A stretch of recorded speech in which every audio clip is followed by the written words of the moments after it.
Hi 11th standard. So +1 வந்து பார்த்தீங்கன்னா என்னடா வீடியோ கம்மியாக போடுறதுலாம் கோச்சிக்காதீங்க. இங்கிலீஷ் தானேன்னு சொல்லிட்டு நிறைய பேர் பார்க்குறது கிடையாது, அதனால தான் போடல. பட் இருந்தாலும் உங்களுக்காக நான் போடாமலாம் இருக்க மாட்டேன், அதனால தான் போட வந்தேன். என்னென்னா நாளைக்கு எக்ஸாமு, கீழேருந்து மேலே வந்தேன்னா எஸ் வந்தது. நாளைக்கு எக்ஸாமு. சரி, பாஸ் பண்ணுறதுக்கு என்ன சார் பண்ணணும்? அவங்களுக்கு தேவை ஓரளவுக்கு 70 மார்க் எடுக்கணும்னாலும் சொல்கிறேன். டீட்டெயில் 3 டீட்டெயில் படிச்சிருக்கு. ஃபஸ்ட்டு 3 லெசன் எப்படி வரும்னே தெரியாது. ஃபஸ்ட்டு 3 லெசன் படிச்சுக்கோ, சப்ளிமெண்ட்ரி, ப்ரோஸு, போயம். சரியா? டீட்டெயில் ஒரு டீட்டெயில் படி, ஜென்ரல் பேராகிராஃப். ஓகே, ஏதோ ஒரு டீட்டெயில் படி, ஏதோ அது வந்து எழுதி விடு. ஆத்தரு, டைட்டில், தீம் எழுதிடு. அப்புறம் இஆர்சி பாரு. ஃபஸ்ட்டு 4 லெசனோட போயம் ஆத்தர் பேர் பாரு. போயம் இல்லைன்னா பார்த்து வச்சுக்கோ, இல்லைனா அந்த போயம் பேர் கண்டுபிடிக்க முடியாது. அப்ரிசியேஷன் கொஷினில் நான் கொடுத்த மெட்டீரியலில் வெறும் 2 3 தான் இருக்குது. அதில் 4 லெசன் பாரு போதும். ஃபஸ்ட் 4 லெசன் கொஸ்டின் ஆன்சர்லாம் ஓரளவுக்கு முடிஞ்சுதா?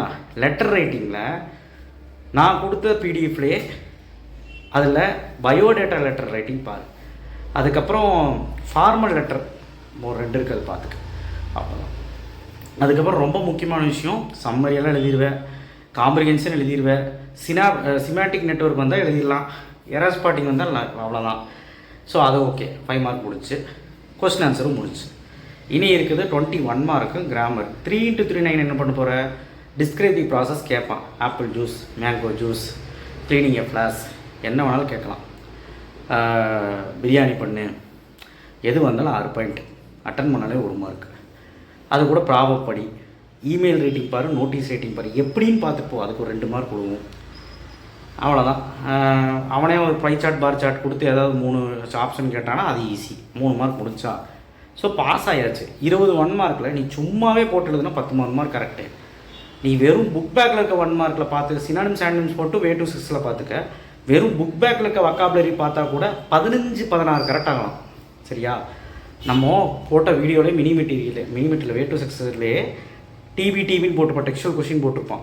அந்த 1 மார்க்லேயே நான் சொல்லியிருக்கேன், புக் பேக் பாருங்கடா. அதை பார்த்தாலே போதும், ஒரு 15 கரெக்டாகலாம். இல்லை அப்படின்னா ப்ளூரல் ஃபார்மு, ப்ரிஃபிக்ஸ், அஃபிக்ஸு, அமெரிக்கன் பிரிட்டிஷோட அப்ரிவேஷனு, இதெல்லாமே 5 வரும். அது கூட சேர்ந்து சின்னம்ஸ் 2 நிமிஷம் எழுதிட்டிங்கன்னா 10 12 1 மார்க் கரெக்டாகிடும். நல்லா படிக்கிறவன் 20 மார்க் கரெக்டாக ட்ரை பண்ணும். கிராமர் நடத்துவீங்கன்னு சொன்னீங்க சார். என்ன சார் இஃப் கிளாஸ் வேணும்னா நான் 12th ஒரு வீடியோ போட்டிருந்தேன். சிம்பிள் காம்பவுண்ட் காம்ப்ளெக்ஸ்க்கும் ஆக்டிவ் வைஸ் பேசிவ் வைஸ்க்கும் அப்புறம் நம்மளோட இஃப் கிளாஸ்க்கும் 12th ஒரு கிராமர். நீ 12th கிராமர் வீடியோ நடி, நான் வருவேன். அதில் போய் பார்த்தீங்கன்னா இஃப் கிளாஸ்க்கு 4 எக்ஸாம்பிள் நடத்தியிருப்பேன். அதையே பார்த்துப்போ, அதே மாதிரி மாடல் வர எழுதிடலாம். இல்லை எதுவுமே தெரிலனா, முன்னாடி எந்த பிரச்சனையும் இல்லைனா ஒரு சென்டென்ஸ் கொடுக்குறேன்னா இப்போ மட்டும் யூஸ் பண்ண போதும். இந்த நெகட்டிவ் டேர்ம் இருந்தால் தூக்கிடு. நல்லா கேட்டுக்கோ. இஃப் கிளாஸில் அன்லெஸ்ன்னு வந்ததுன்னா அதை தூக்கிட்டு இஃப்னு போடணும். அதுதான். அது எப்படி எங்கே போடணும், எது போடணுங்கிறத தெளிவாக அந்த வீடியோவில் சொல்லிப்போம், போய் பாரு. இஃப் கிளாஸ் ஒன்று வந்துடும், இல்லை ஹேடு வந்துடும். அது நான் நடத்தியிருக்கேன். ஆக்டிவ் வாய்ஸ், பேசிவ் வாய்ஸும், அதுக்கப்புறம் நம்மளுடைய சிம்பிள் காம்பவுண்ட் காம்ப்ளெக்ஸ் பேசிக்காக சொல்லியிருப்பேன். அதை போய் பாரு. உனக்கு அதுலேருந்து அந்த டைப்பில் ஏதோ ஒரு கொஸ்டின் வரும், போதும். முடிஞ்சால் பாரு. ஓகே, கிராமர் எழுதினாலும் உனக்கு ஓரளவுக்கு மார்க் வந்துடும். அப்புறம் 3 × 2 6 கொஸ்டின் ஆன்சர். சும்மா விட்டுட்டு வர, சும்மா அட்டன் பண்ணிட்டாவது வா. படிக்கலைனாலும் பரவாயில்ல, ஒரு 2 பாடமாக ஒழுக்கமாக படிச்சுப்போம். ஃபஸ்ட்டு ஒரு 3 பாடம் படித்தாலே ஒரு கொஸ்டின் 2 கொஸ்டின் வந்துடும். முடிஞ்சால் படிச்சுப்போம். 4 பாடம் படித்தா பெட்ரு. ஒரு 3 பாடமாக பார்த்துப்போம் படிக்கலைன்னா. இவ்வளோதான். இங்கிலீஷில் என்ன இருக்குது? சும்மா போய் அட்டன் பண்ணாங்க 40 மார்க் வந்துடும். ஓகேவா? பயப்படணும்னு அவசியம் இல்லை. So anyway, thank you. ஷேர் பண்ணுங்கள், சப்ஸ்கிரைப் பண்ணுங்கள், மறக்காம பெல் ஐக்கானை ப்ரெஸ் பண்ணுங்கள். All the best. நல்லா பண்ணுங்கள். கொஸ்டின் பேப்பர் ஈஸியாக வரும். கண்ட கொஸ்டின் பேப்பர்லாம் போட்டுட்ருக்காங்க ஆனுவல்ன்ட்டு. அது ரியலான்னு வந்து எங்கிட்ட கேட்குறீங்க. தயவு செய்து அது ரியல்லாம் கிடையாது. நாளைக்கு நீங்கள் எழுத போகிறத ரியலு. ஸோ ரீலு இங்கே எதுக்கு தேவையில்லாமல் நீங்கள் அதை பாருங்கள், தப்பு இல்லை. பட் ரியல் கிடையாது எதுவுமே.